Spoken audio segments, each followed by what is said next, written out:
بسم الله الرحمن الرحيم والحمد لله رب العالمين والصلاة والسلام على سيدنا محمد وعلى آله وصحبه أجمعين. In today's session, inshallah, we will look at the prelude to the kitab, which will give us an understanding of the theme of the kitab, and it will create a better understanding of how the flow of the lectures will move from one stage to the other in trying to get an understanding of how to bring life to the hearts. Bismillah ar-Rahman ar-Rahim.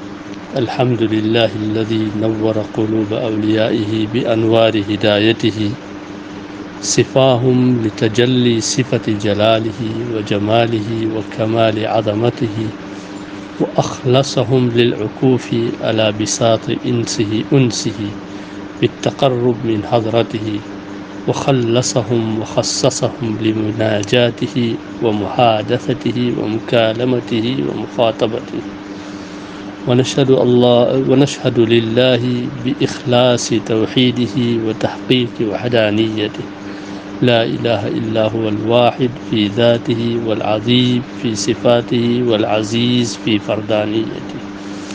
ونشهد لنبيه ورسوله بكمال نبوته وعموم رسالته وتخصيص عبوديته محمد صلى الله عليه وسلم وعلى آله وأزواجه وعترته وذريته وأهل بيته ورضي الله عن جميع أصحابه وتابعيهم أبدا بإحسان من أمته وأهل ملته.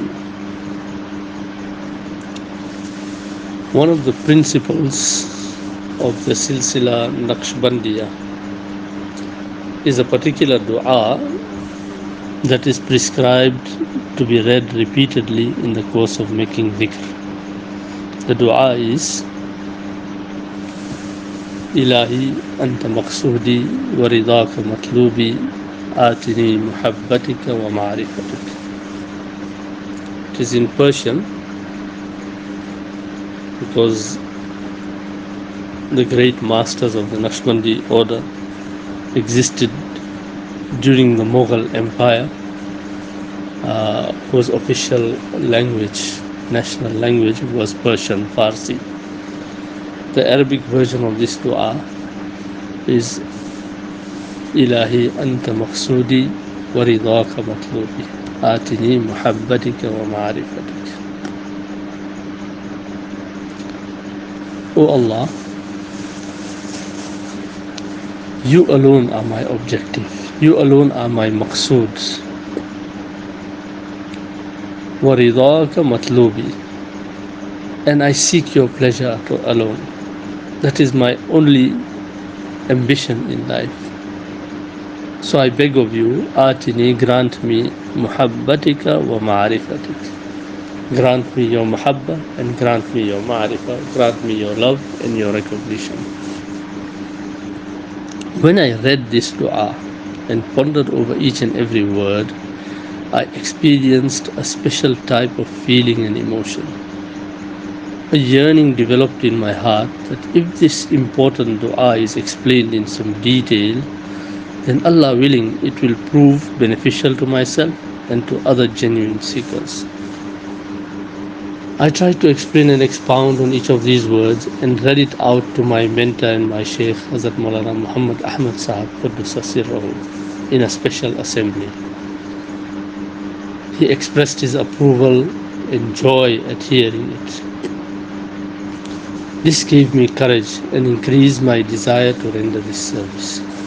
I gave the manuscript of this kitab to my dear friend Maulana Mujibul Ghaffar Sahab Rahmatullah Alayhi, the former Shaykhul Hadith of Madrasa Mazharul Uloom, Banaras, for reviewing. He rendered this service with much enthusiasm. May Allah Ta'ala reward him with the best of rewards. Ever since that time, this was in 1412, in Rabiul Thani 1412, Ever since that time, I had been thinking about having this valuable kitab printed, but it was not possible. Some time back, my yearning to have it printed and had intensified. When I reviewed it, I felt that it will prove to be even more beneficial and effective to the reader if I made additions to it from the Quran and Sunnah and the writings and statements of the Sufi masters. In this regard, when I paged through Hayaat-ul-Muslimin, the magnum opus of Hazrat Hakim al-Ummah rahmatullah alayh, I found it to be the most useful for the fulfillment of my objective. I therefore quoted its opening khutbah with its translation and then presented the explanation as given by Hazrat Hakim al-Ummah rahmatullah alayh. I then quoted some of its simplified sections which were done by Hazrat Maulana Mufti Muhammad Shafi Sahib rahmatullah alayh. Allah willing, it will prove to be an aid for all of us to acquire a genuine life of the heart. This is certainly not difficult for Allah Ta'ala. So now we begin with the khutbah of Hayatul Muslimin. Bismillahir Rahmanir Rahim. Alhamdulillah alladhi anzala fi kitab. All praise is due to Allah Ta'ala who has revealed in His kitab, in His book, the Holy Quran. أَوَمَنْ كَانَ مَيْتًا, can he who was dead, فَأَحْيَيْنَاهُ, and then we gave him life, وَجَعَلْنَا لَهُ نُورًا, and then we created for him a nur, a light, يَمْشِي بِهِ فِي النَّاسِ, with which he walks around amongst people, كَمَنْ مَثَلُهُ فِي الظُّلُمَاتِ, can he ever be equal to the one who is lying in the pits of darkness, لَيْسَ بِخَارِجٍ مِنْهَا, from which he cannot emerge. Wassalatu wassalam, salutations, peace and blessings upon ala Rasuli, upon his messenger sallallahu alayhi wasallam, alladhi sharrafahu bi khitabihi, whom Allah subhanahu wa ta'ala honored with his address. وَكَذَلِكَ أَوْحَيْنَا إِلَيْكَ رُوحًا مِّنْ أَمْرِنَا, in like manner we sent to you Ruh, an angel by the name of Ruh, by our command. وَدَعَا أُمَّتَهُ إِلَى جَزِيلِ ثَوَابِهِ فِي قَوْلِهِ, and then he, Allah subhanahu wa ta'ala, invited his ummah towards his abundant reward when he said, يَا أَيُّهَا الَّذِينَ آمَنُوا, O you who have iman, استجيبوا لله ورسوله, respond to Allah and His Rasul, إِذَا دَعَاكُمْ لِمَا يُحْيِيكُمْ, when He calls you towards that which will bring life to you, that will bring your hearts back to life. Allahu Akbar. وَقَادَهُمْ إِلَى رَفِيعِ جَنَابِهِ فِي قَوْلِهِ, He directed them towards His exalted self when He said, أُولَٰئِكَ كَتَبَ فِي قُلُوبِهِمُ الْإِيمَانِ وَأَيَّدَهُمْ بِرُوحٍ مِّنْهُ. Those are the people whom Allah inscribed Iman onto their hearts, and He assisted them with Ruh, Ruhaniya, with a divine hidden inspiration, minhu, from Himself. أولئك كتب في قلوبهم الإيمان وأيدهم بروح منه. Those are the people whom Allah inscribed Iman onto their hearts, and then He gave them His helping hand by means of a Ruhani power, by means of a hidden inspiration from Himself. وَبَعْدْ فَقَدْ قَالَ اللَّهُ تَعَالَى, Allah Ta'ala says, مَنْ عَمِلَ صَالِحًا, the one who does good, مِنْ ذَكَرٍ أَوْ أُنْثَى, from the male or the female, وَهُوَ مُؤْمِنٌ, and he is a mu'min, he is a believer, فَلَنُحْيِيَنَّهُ حَيَاةً طَيِّبَةً, we shall grant them a good life. وَلَنَجْزِيَنَّهُمْ أَجْرَهُمْ بِأَحْسَنِ مَا كَانُوا يَعْمَلُونَ, and we will grant them their reward for the good deeds that they used to do. وَقَالَ تَعَالَى وَمَنْ أَعْرَضَ عَنْ ذِكْرِي, and the one who turns away from my remembrance, فَإِنَّ لَهُ مَعِيشَةً ضَنْكًا, for him there will be a life of constriction. وَنَحْشُرُهُ يَوْمَ الْقِيَامَةِ أَعْمَى, and on the day of resurrection we shall raise him up blind. Add to the above verses the following ayah, which is in reference to the dwellers of the hellfire, ثُمَّ لَا يَمُوتُ فِيهَا وَلَا يَحْيَا. Then he will neither die therein, nor will he live a life of comfort. Although a life devoid of comfort and sweetness is not death in appearance, but it is also not a life in the true meaning of the word. Thus, according to the erudite scholars, a good life and a life of constriction refer to the worldly life. In other words, the real life of this world of comfort and peace is enjoyed only by those who are obedient to Allah Ta'ala. As for the disobedient ones, just as they are deprived of internal life, they are also deprived of the joy of external life. Now, this introduction is explained by Maulana Muhammad Shafi Sahib Deobandi Rahmatullah Alayh. He says, the introduction to Hayaat-ul-Muslimin Hazrat Hakim al-Ummah, Maulana Ashraf Ali Thanwi Rahmatullah Alayh, comprises of 5 themes. Number 1, real life in this world and in the hereafter is reserved solely for Allah's obedient servants. Those who are disobedient to Allah and those who are rebellious are deprived of the real life of both worlds. This is proven from 100 verses of the Quran. So real life in this world, not only in the hereafter but also in this world, is solely for the obedient servants of Allah. Disobedience and a good life don't go together. Number 2, the mystery behind the luxuries and comforts which are given in this world for a few days to those who are disobedient to Allah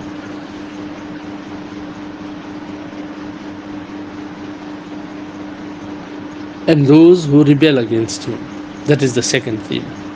Number 3, every type of success in this world and the hereafter, and real and external comfort, peace and tranquility are confined to the Quran and the teachings of Rasulullah sallallahu alaihi wasallam. It will be to the Muslims misfortune and their failure if they leave these two and turn to other ways and procedures.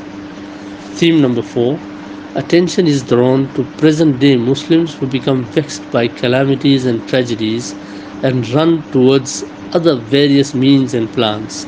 It is very sad that they do not turn to the procedure which is totally and absolutely beneficial and whose benefit has proven through thousands of years of experience, and that is the teachings of the Quran and the instructions of Rasulullah sallallahu alaihi wasallam. Number 5, the effectiveness of Quranic and Hadith prescriptions for national success and the repulsing of calamities and miseries. The explanation of these themes, as given by Hazrat Maulana Mufti Muhammad Shafi Sahib Rahmatullah Alayh, is most beautiful. It must certainly be studied, and for the sake of brevity, we are quoting the explanation of the first theme only. So theme number 1 was that the real life in this world and in the hereafter is reserved solely for Allah's obedient service.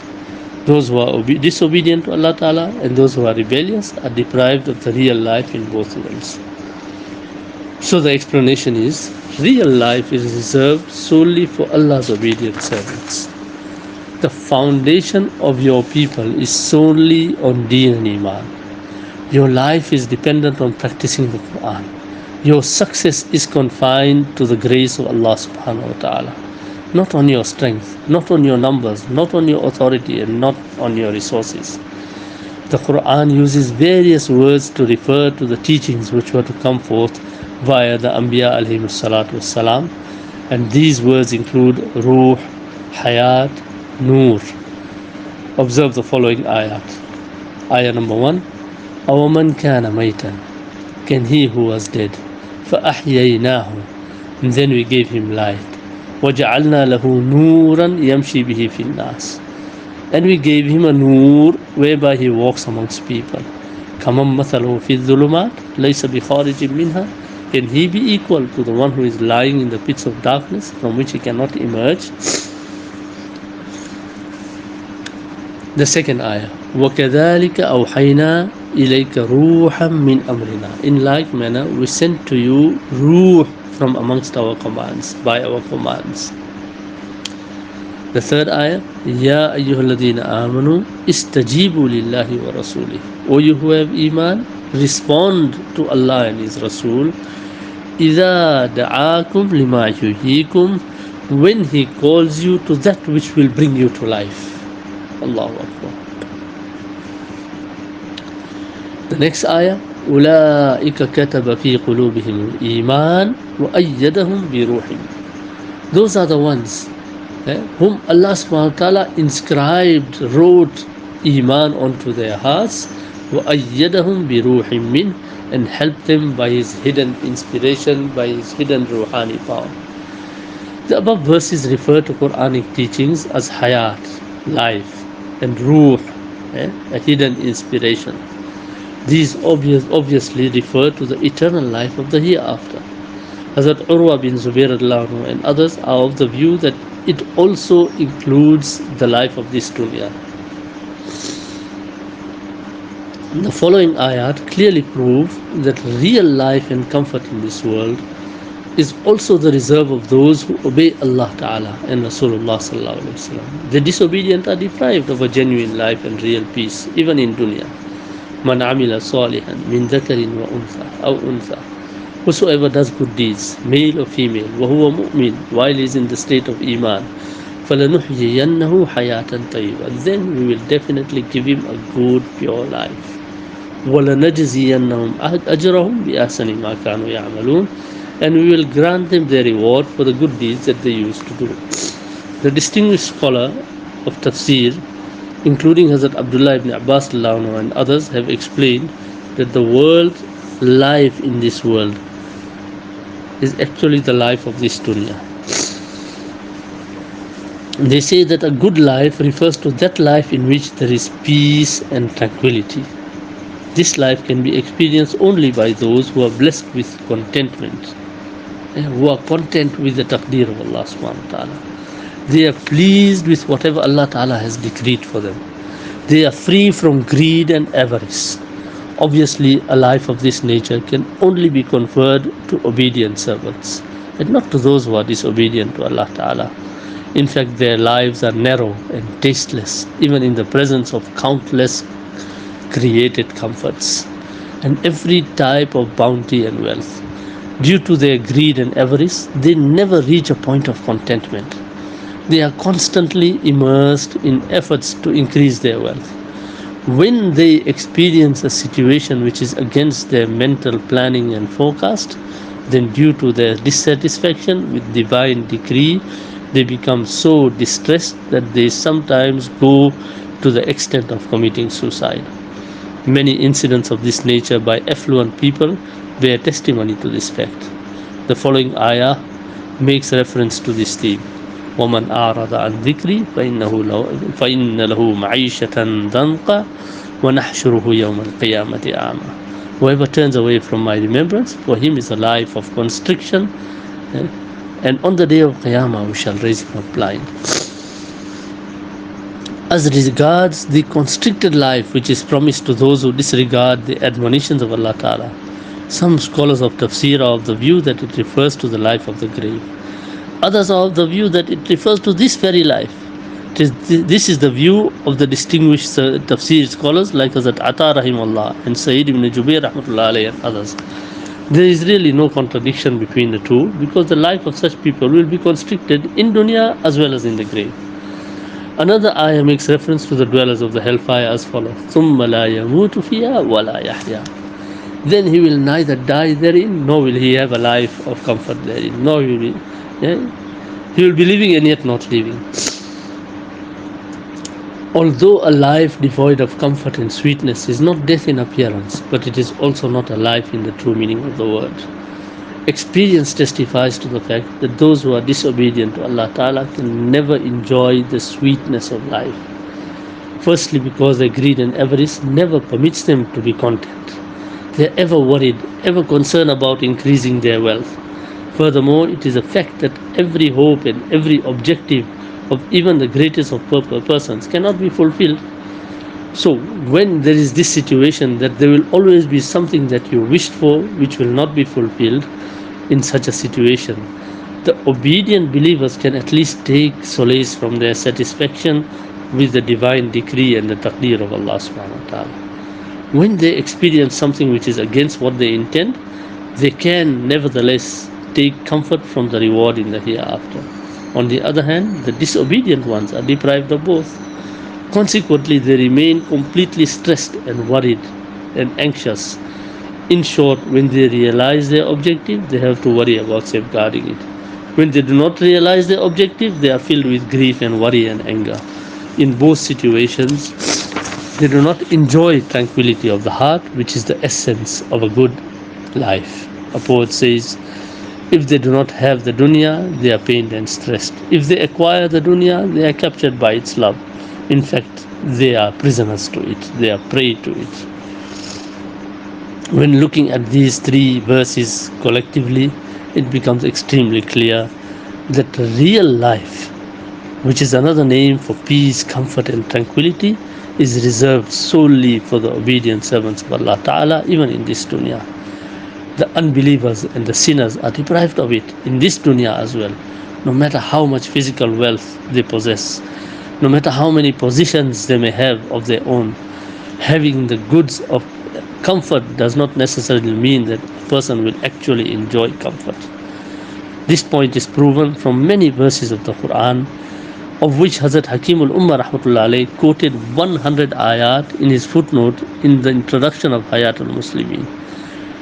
These verses are now given here with their translation. The 100 verses which were selected by Hazrat Hakim al-Ummah rahmatullah alayh were translated by Hazrat Muslim Ummah, Maulana Shah Wasiullah rahmatullah alayh, and he also signed it at the end. This is to be found in some of the old editions of Hayaat-ul-Muslimin.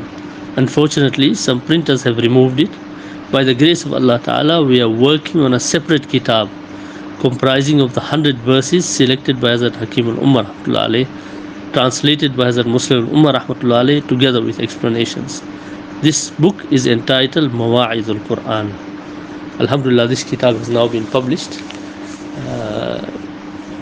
Inshallah, we will see if we can send you a copy of this kitab, bi'idhnillah. We pray to Allah Ta'ala to enable us to complete this task and to inspire us to practice according to His demands. Ameen. We will now quote the 25 topics which Hazrat Hakim al-Ummah rahmatullah alayh discussed in his kitab Hayaat-ul-Muslimin. Topic number 1, Islam and Iman. Topic number 2, acquiring and imparting Islamic knowledge. Topic number 3, studying and teaching the Holy Quran. 4, love for Allah and love for Rasulullah sallallahu alaihi wasallam. 5, belief in predestination and placing one's trust in Allah. 6, making dua to Allah Ta'ala. 7, associating with the pious. 8, the life of Rasulullah sallallahu alaihi wasallam. 9, fulfilling the rights of Muslims. 10, the rights of oneself. 11, steadfastness in Salah. 12, erecting masajid. 13, remembrance of Allah. 14, zakat. 15, other charitable and welfare works. 16, Saum. 17, Hajj. 18, Qurbani. 19, income and expenditure. 20, marriage. 21, dissociating the heart from this world. 22, abstaining from sin. 23, patience and gratitude. 24, seeking advice. And 25, the Muslim identity. Note, ponder over this. From the actions which are listed from the acquisition of true and genuine life, Islam and Iman are mentioned first. This is a reality. Iman is the fundamental cause for the effulgence for Noor and the life of the heart. My heart therefore demanded that I quote from the scholarly work Usulul Islam of Maulana Muhammad Idris Kandhlawi rahmatullah alayh on the important departments of Iman, viz. The Tawheed of Allah Ta'ala, the concept of Risala and the resurrection. Allah willing, it will be very beneficial to the reader. Hazrat Hakim al-Ummah Maulana Ashraf Ali Thanwi rahmatullah alayh says, if any person thinks of any other action or feels there a certain section needs to be elaborated, then it can become an addendum to this book. In emulation of this permission, we will be adding on some good deeds and noble characteristics. We hope that Allah Ta'ala accept this addition as He did the original work, and that He blesses us with a living heart and honors us with forgiveness and His special mercy in the hereafter. وَمَا ذَلِكَ عَلَى اللَّهِ بِعَزِيزٍ. Beloved assistants, may Allah subhanahu wa ta'ala fully reward the following for their efforts and assistance in the preparation of this kitab. Maulana Mahmud Ahmad Nadwi, Maulana Muhammad Ubaidullah Qamar Zaman Nadwi, Maulana Firoz Alam Qasmi, Maulana Kamal Ahmad Nadwi, Maulana Muhammad Ashraf Afriqi, Maulana Hussein Ahmad Qasmi, Maulana Naveed Ahmad Qasmi, Maulana Nabil Ahmad Qasmi, and Maulana Safiullah Tarkeshwari. The following themes from Tasfiyatul-Qulub, Shifa-e-Dil of my son Maulana Mahmud Ahmad Nadwi are quoted in Hayaat-ul-Qulub. I am thankful to him for this. Maulana Ziauddin Islahi wrote a comprehensive impression on this book. I will quote it below for the benefit of the seekers. Once they learn about its usefulness, it will hopefully create a yearning in them to study this book. It may well prove to be an excellent means for their rectitude and rectification. Another point which came to my mind is that the Quran and Hadith contains certain words which are not clearly understood immediately. I felt the need to explain them from the authentic books of tafsir in the hope that when seekers and students read them, such meanings are made open to them, which will result in the rectification of the heart. This is not far-fetched and certainly not difficult for Allah Ta'ala. Now we come to the impression as quoted in the Ma'arif. This is an impression on the book Tasfiyatul-Qulub, which is Shifa-e-Dil, which is written by Maulana Mahbub Ahmad Qamar Zaman. Purity of intention and action and the virtue of knowledge, ailments of the heart and the remembrance of Allah and supplications and salutations to Rasulullah sallallahu alaihi wasallam, salah, patience, abstinence, gratefulness, reliance on Allah Ta'ala, fear of Allah Ta'ala, this world, and tawbah and other similar topics clearly show the need to purify the self and to rectify one's character. When these themes are quoted in the words of Allāmah Rajab Hanbali rahmatullah alayh, Ibn Qayyim rahmatullah alayh, and Imam Abu Hamid Ghazali rahmatullah alayh, when their effect multiplies several times, then their effect multiplies several times. Bearing in mind this effectiveness and usefulness, the worthy translator translated the book Tazkia Nufus into Urdu. The Urdu translation is also widely received. The book under review is the second edition, in which some of the texts of the first edition have been simplified and made more flowing. An added benefit in this second edition is that the honorable father of the translator, Maulana Muhammad Qamar Zaman Sahab, added a most useful theme comprising of almost 100 pages on blameworthy characteristics. It contains a diagnosis and treatment for spiritual maladies like ostentation, greed, avarice, showing off, haughtiness, pride, jealousy, anger, selfishness, miserliness, love of wealth and praise, futile talk, backbiting, and so on. These are presented in a very effective style. The addition of blameworthy characteristics to the discussion on praiseworthy characteristics has increased the value of this book several-fold. Maktaba Darul Ma'arif, Wasiabad Allahabad, has been fulfilling the obligation of publishing books of this nature since some time now. One of its objectives is to present Islam's true and original form, to present Islam's true and original form of tasawwuf. This was also the distinguishing feature of the Wasiullah Khanqah. The Sikh society of today is in need of a cure for the heart. It is hoped that this book will be a means for the fulfillment of this need. I now address myself and then the entire Ummah by quoting the following statement of Hazrat Allāmah Abdul Wahhab Sha'rani rahmatullah alayh, which he made in the sermon of his book Lawaqih al-Anwar fi Tabaqat al-Akhyar. He says, any person who studies a book of this nature and does not develop within himself a yearning for Allah's path, then there is no difference between him and a person who is dead. Allahu Akbar. Bearing in mind this statement, of Allāmah Sha'arani rahmatullah alayh, which emanated with a lot of pain and concern. I say that if after writing these themes and after my Muslim brothers read these themes, we collectively do not develop an interest in treading the true path of Allah Ta'ala, then we ought to shed tears of blood. May Allah Ta'ala protect us through His grace and from such a major tribulation. Ameen. This manuscript is now being handed over to my son, Muhammad Abdullah Qasmi, for printing.